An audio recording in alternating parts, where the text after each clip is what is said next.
قبلہ شاہ صاحب بیٹھے ہیں، علامہ توقیر الحسن باجوہ صاحب بیٹھے ہیں. یہ فقہ کی کتابوں میں لکھا ہے کہ جب مسجد کی صفائی کی جائے نا تو جو مسجد کا کوڑا ہے نا، ظاہر ہے نکلے گا نا کوڑا، ریت ہوگی، مٹی ہوگی، کچھ اور بھی معاملات ہو سکتے ہیں. تو فقہ کی کتابوں میں لکھا ہے کہ جو مسجد سے نکلنے والا کوڑا ہے اس کوڑے کو اس جگہ نہ پھینکا جائے جہاں عام گھروں کا کوڑا آتا ہے، کہ مسجد کے کوڑے کا بھی ادب کرنا ہے کہ یہ اللہ کے گھر کا کوڑا ہے. اس لیے حضرت ادب کیا کرو، ادب کیا کرو، ادب کیا کرو.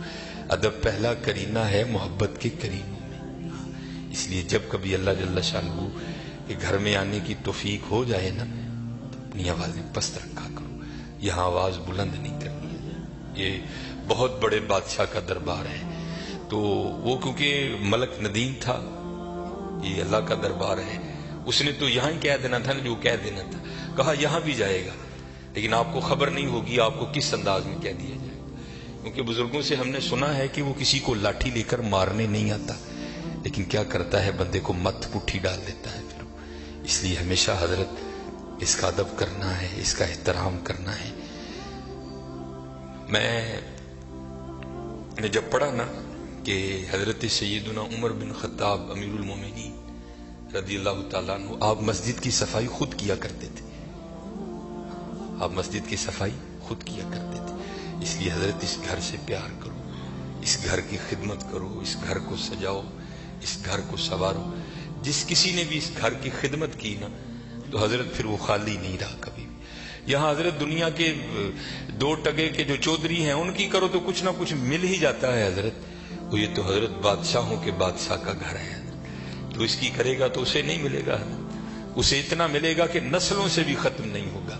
لیکن دکھ کی بات یہ ہے کہ حضرت آج چودھریوں کے درباروں کا بھی تقدس قائم ہے، آج چودھریوں کی مجلسوں کی بھی رونقیں قائم ہیں. لیکن دکھ کی بات حضرت ہم نے پتہ نہیں اس گھر کو کیا سمجھ لیا. نہیں حضرت وَأَنَّ الْمَسَاجِدَ لِلَّهِ، یہ اللہ کا گھر، یہ ایسا گھر ہے حضرت اگر آپ آ کر خالی بیٹھ ہی جائیں نا، کچھ بھی نہ کریں، صرف آ کر آپ بیٹھ بھی جائیں گے تو جتنی دیر بیٹھے رہیں گے آپ کے نامہ اعمال میں نیکیاں لکھی جائیں گی. یہ ایسا سونا گھر ہے. اور حکیم صاحب رحمۃ اللہ تعالی نے تو اکثر فرمایا کرتے تھے کہ بھائی سانو تے جو ملے ایتھوں ہی ملے ہے، سانو تے جو ملے ایتھوں ہی ملے ہے. ابو بکر صدیق کو جو ملا مسجد سے ملا، حضرت عمر کو جو ملا مسجد سے ملا، حضرت عثمان غنی کو جو ملا مسجد سے ملا، حضرت سیدنا علی المرتضیٰ کو جو ملا مسجد سے ملا، ہمارے بڑوں کو جو ملا حضرت مسجد سے ملا حضرت. اور آج جو ہمارے گھروں سے رحمتیں رونقیں بھاگ گئی ہیں نا، اس کی وجہ یہ ہے کہ حضرت ہم نے یہاں آنا چھوڑ دیا ہے، ہم نے یہاں آنا چھوڑ دیا ہے. اس لیے یہاں آؤ بھی اور اس کا ادب بھی کرو اور اس کا احترام بھی کرو. یہ بہت بڑی جگہ ہے. جیسے میں نے کہا نا حضرت ہم دنیا دار ہیں نا، ہم نے پیسے کو بہت کچھ سمجھ لیا، حالانکہ پیسہ کچھ بھی نہیں ہے حضرت. پیسہ سب کچھ اللہ کی ذات ہے حضرت. اگر وہ ہے تو پیسہ کام آئے گا، اگر وہ نہیں تو پیسہ کیا کرے گا یار، کچھ بھی نہیں کرے گا. یہ مولانا روم علیہ الرحمہ مثنوی شریف میں آپ لکھتے ہیں کہ کوئی بابا جی تھے اور مال ان کے پاس بڑا تھا، اللہ نے بڑا مال دیا.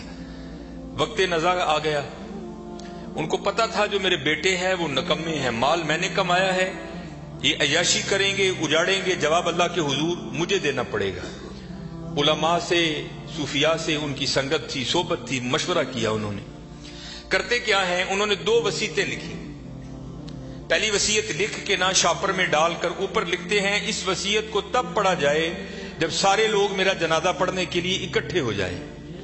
ایک اور وصیت لکھی، اسے شاپر میں ڈالا، لفافے کو بند کیا اور اس کے اوپر لکھا اس وصیت کو تب پڑھا جائے جب میرا جنازہ پڑھ دیا جائے.